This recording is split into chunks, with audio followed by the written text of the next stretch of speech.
Dr. Kim, we are going to start the question with you. I'm going to read them in Spanish first, and then they will be translated, okay? La pregunta para el doctor Kim es, doctor Kim, para usted, ¿cuál es nuestro límite en términos de creación de imágenes, voces y derechos de autor? ¿Qué podría recomendarnos? Dr. Kim, can you hear me? Here's the question for you. Dr. Kim, what do you consider our limits to be in our terms of creating images, voices, and copyright and recommendations? Could you provide us? Yeah, thank you for that question. But before I start, I just got a notification that none of you could hear the videos, and that is very unfortunate because that was sort of the key points of it. Having said that, what I'll say is when you generate images from a synthetic perspective, there are a couple things that you have to think about. One is that I know there's a super, amount of, excitement about being able to synthetically generate images and to use that for AI training. But one of the things that I didn't get to cover in this talk is the following. Several years ago, folks from Emory showed that you can actually have the AI model be able to tell the race of the patient by giving the X-ray. But even to this day, no one understands exactly how AI model is able to do that. That if you were to give me a chest X-ray, I can't tell you what the race of the patient is, but somehow AI models are able to do that. Now, let's say you are using AI to synthetically generate a bunch of lung cancer images just to augment your AI model. My caution back to you is it may look like a real lung cancer on those chest X-rays, but what else are you synthetically generating in those images? What hidden bias are you baking in? So there was a paper back in a couple of years ago from Mayo Clinic where they created an AI model just to do that, which was to create synthetically pelvic X-rays. One model, when they asked the model to create pelvic X-rays for white patients versus black patients, guess what happened? For black patients, the hip osteoarthritis was much more severe. And if you think about it, there's nothing from a race perspective why that should be the case. It happened because the training data had the social economic determinant bias baked into it.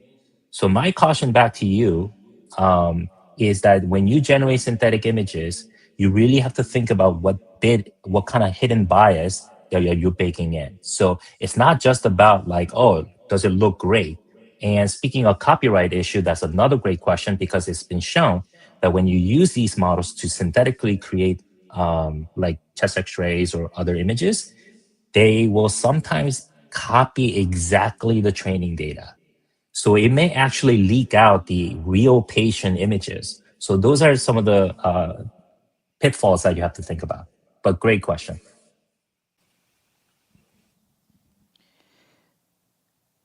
Thank you very much. I have another question for you.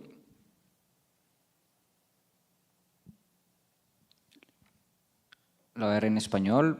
Esta era realmente era para el doctor Celi, pero voy a aprovechar y se lo voy a dar al doctor Kim. ¿Cómo cree que deba manejarse la responsabilidad médico-legal en el error médico cuando el paciente o imagen fue atendida tanto por el médico como un software de inteligencia artificial? Doctor, this is the question for you.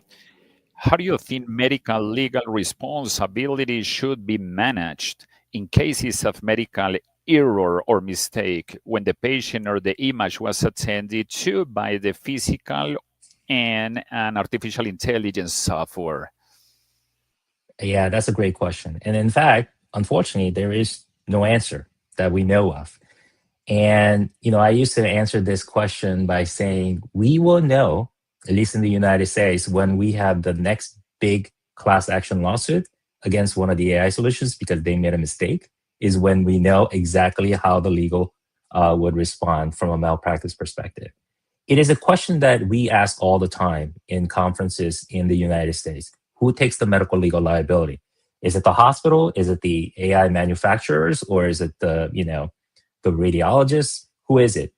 Well, I can tell you right now, at the end of the day, at least in the United States, most of the responsibility lands on the radiologists themselves because they're the final signator, right? They generate the report. They're ultimately the one that's responsible. And, some people also said sort of jokingly, this is why we will still have our jobs, because AI companies will not be willing to take on the medical legal liability. It's the human radiologist that's taking the medical legal liability. And that's why, we will always, quote unquote, have a job. Whether you believe that or not is that beside the point.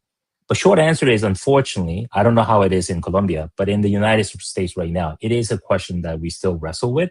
We still don't have a clear answer as to who really should bear the responsibility and in what proportion. And like I said, we probably won't know until there is a lawsuit and there's some kind of a judgment around it.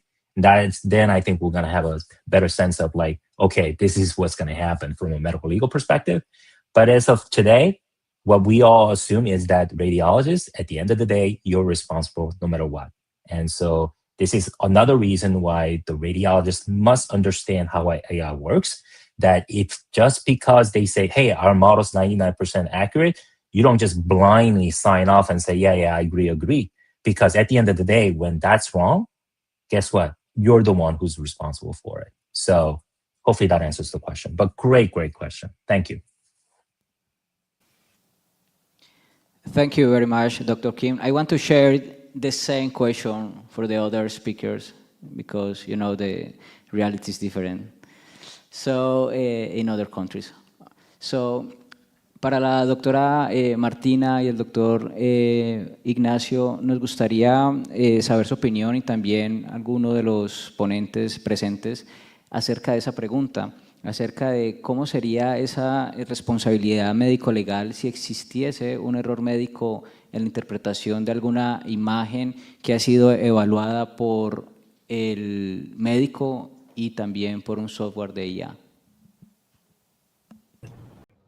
Si quieren, empiezo. Nosotros en Argentina, estoy 100% de acuerdo con el doctor Kim, en Argentina tampoco está claro quién tiene la responsabilidad. Lo que sí sabemos es que, bueno, al ser el médico, el radiólogo, el que termina informando y ser modelo sobre todo de asistencia a la toma de decisiones, la realidad es que al menos hoy en día, o al menos implícitamente, la responsabilidad está puesta en el radiólogo.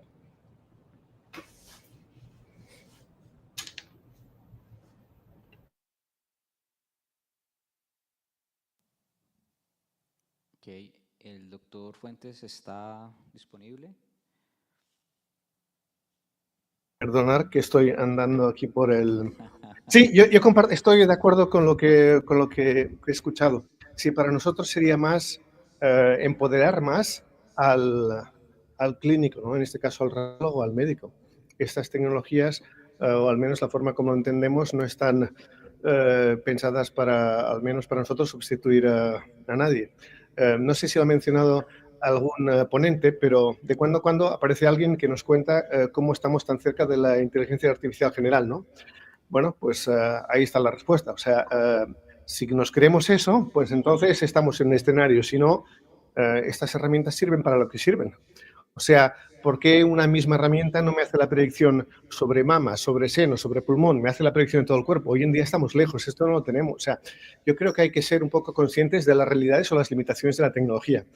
Y a partir de ahí, devolverle a la responsabilidad a cada uno. Ahora bien, vamos a asegurarnos que los modelos que están en circulación y que funcionan, que sean capaces de hacer buenas predicciones, que nos generalicen bien y que cuando no hagan esa buena predicción, o sea, que nos lo digan, que no acaben confundiendo a todo el mundo, ¿no? Ahí sí que hay riesgo y por eso dejaría siempre la decisión a los clínicos. Pero hay que poner los safeguards, ¿no? Alrededor de esas herramientas, porque claro, esto puede ser algo muy peligroso.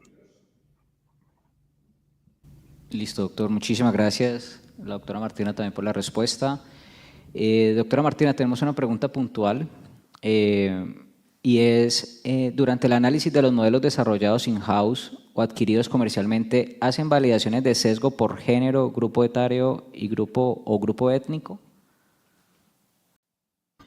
Sí, para lo que son los modelos que nosotros desarrollamos in-house, sí, cuando hacemos en realidad armamos el dataset, siempre intentamos, perdón, tengo un eco quizás,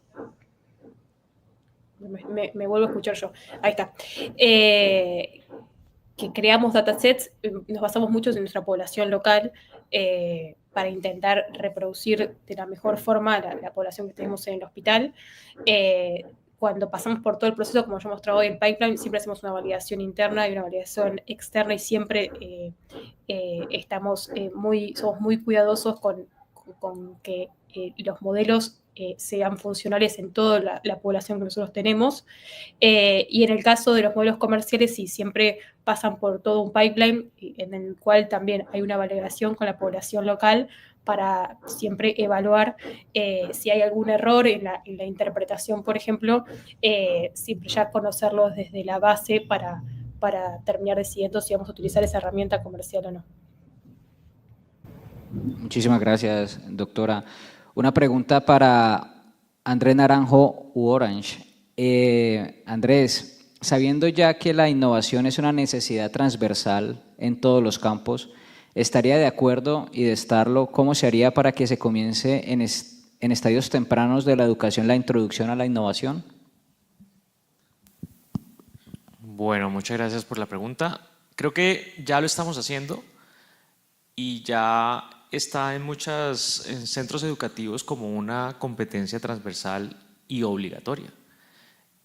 Pues lo digo, por ejemplo, desde la misma universidad, cuando se declaran estas competencias como competencias necesarias en el desarrollo, nos estamos basando, por ejemplo, en estudios como el que vimos del futuro del trabajo, donde siempre innovación en los últimos 10 años, 15 años, ha estado en el top y hoy en día se ve, y históricamente incluso esto nace del Instituto Hasso-Plattner en Alemania y en el Stanford con el D-School, de cómo las competencias asociadas a diseño de soluciones hacen ya parte de un currículo obligatorio. Entonces, sí se está haciendo en el ejercicio de hoy en día.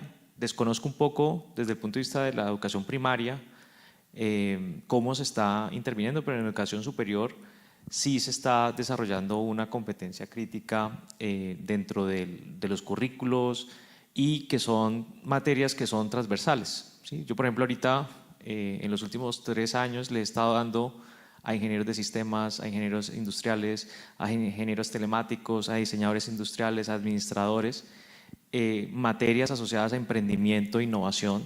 Y pues esos son componentes que ya pues van a hacer que ellos salgan con esa competencia creativa, estratégica, una vez estén ya en el mercado laboral. Muchas gracias. Para el doctor Prada, ¿cómo poder controlar toda esta cascada de oferta de software de IA y enrutarlo por un solo camino? Especialmente en la clínica, ya vimos algunas rutas, pero ¿cómo poder encaminarla y enrutarla teniendo en cuenta que las ofertas llegan por muchos caminos? Buenísima pregunta. Mientras estaba esperando tu invitación, me escribe alguien al WhatsApp ofreciéndome otra cosa, una persona que no he invitado, que no he autorizado que tenga mi teléfono. Esta invasión es increíble, o sea, si ustedes tienen algún mínimo responsabilidad de compra, pilas, los van a estar llamando y no es el celular de Rusia o de Grecia, esa cosa que sale, sino que es gente real que les va a querer vender estas cosas. ¿Cómo lo hemos hecho nosotros? Muy responsablemente. Yo siempre canalizo hacia el grupo de informática clínica y ellos tienen un proceso, ellos tienen, digamos, como una lista de chequeo donde después de 3 o 4 preguntas queda claro, por ejemplo, en nuestro caso, que nada que vaya a trabajar con la nube puede estar con Fundación Valle del Lili.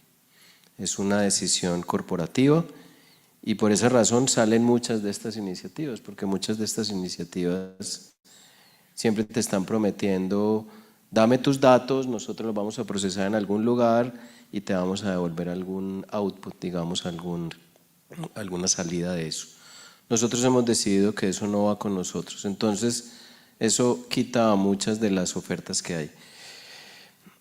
Pero en ese mismo en ese mismo camino, y lo pensaba ahora cuando escuchaba a algunos de los conferencistas, creo que uno también puede desperdiciar oportunidades. Entonces, muy difícil de lograr el balance. Yo creo que uno debe acercarse a las personas que, justo como los panelistas que hemos tenido, están estudiando los sesgos, están estudiando todos los problemas que pueden tener, y con esas medio listas de chequeo mental, etcétera, uno puede bloquear y decir no, muchas gracias, y dejar pasar algunas, y esas que deje pasar, por favor hablen con sus grupos de informática, que los grupos de informática ya deben estar definiendo políticas internas corporativas de qué va y qué no va, ¿sí? Ahora, después de eso viene una gran discusión de cuál es el modelo de negocio al que uno está dispuesto a entrar, porque todas estas alternativas pues van a llegar con diferentes propuestas, y ahí vamos a tener que entrar también los administrativos y etcétera, a decir, bueno, de alguna manera como lo que proponía el profesor Lío, es costo, ¿qué costo estamos dispuestos a pagar por el retorno que vamos a tener? Creo que la respuesta, digamos, es un poco difícil de darla. Para mí, en resumen, fijen algún tipo de políticas, y con ese tipo de políticas definitivamente van a salir muchos, van a filtrar muchos y les van a poder decir que no, empezando por aquellos que ni siquiera le han pedido su celular y se le están metiendo por ahí, por el lado.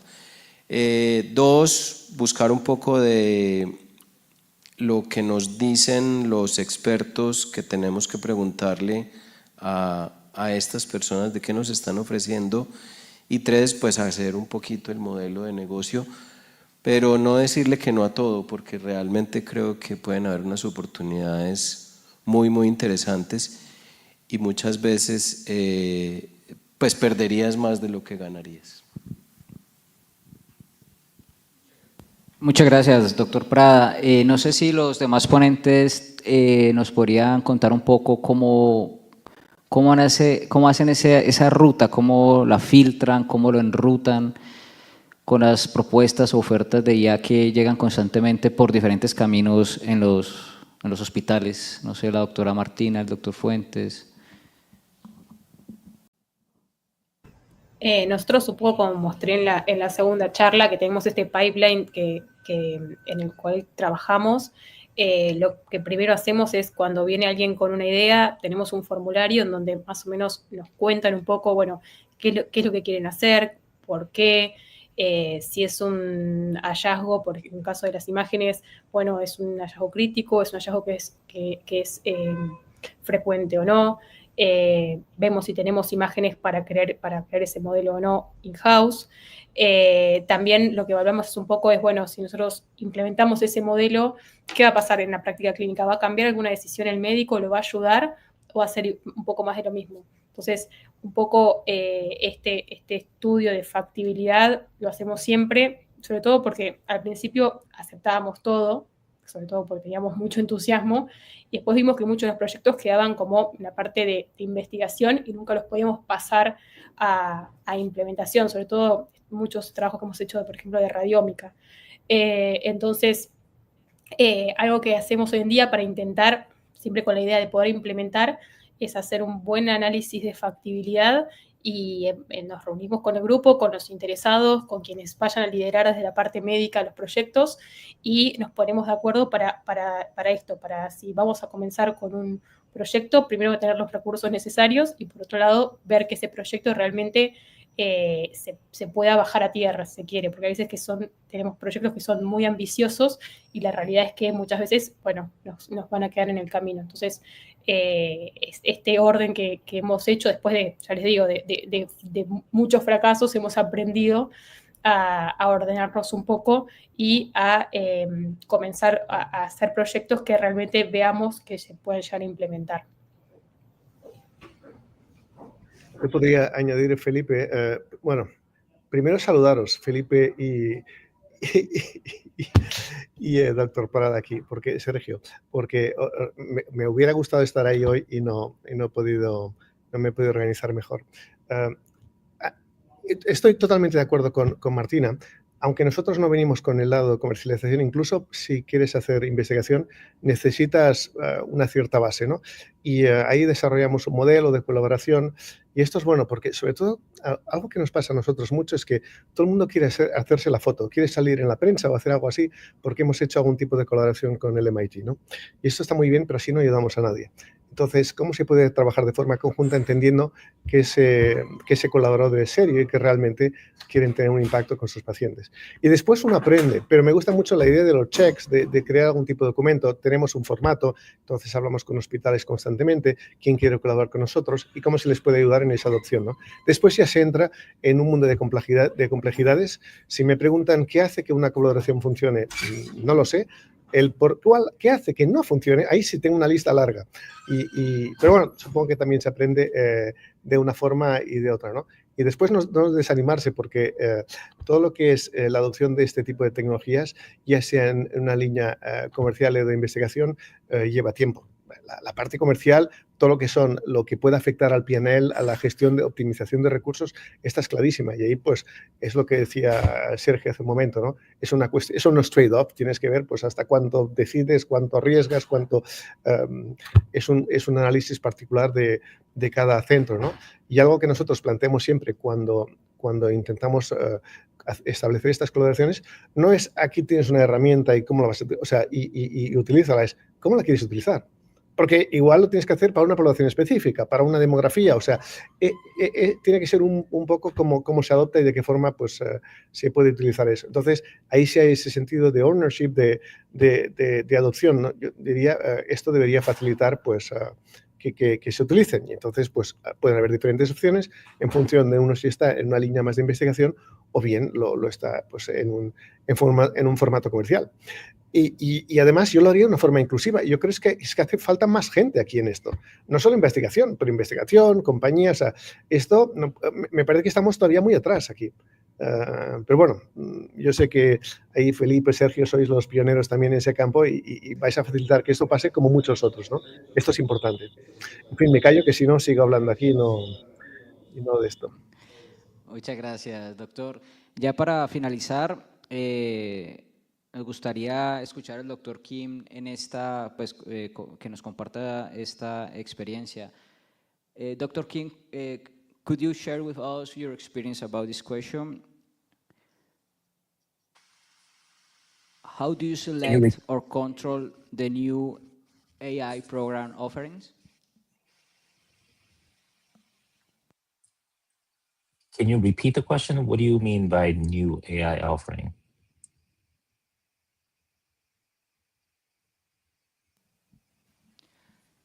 How do you select or control the new AI programs offerings? Okay, I'm trying to understand the question, but I'm assuming, if you were exposed to new AI solutions, how do you, evaluate them? He's talking about vendor management. Right. Okay, great. Thank you.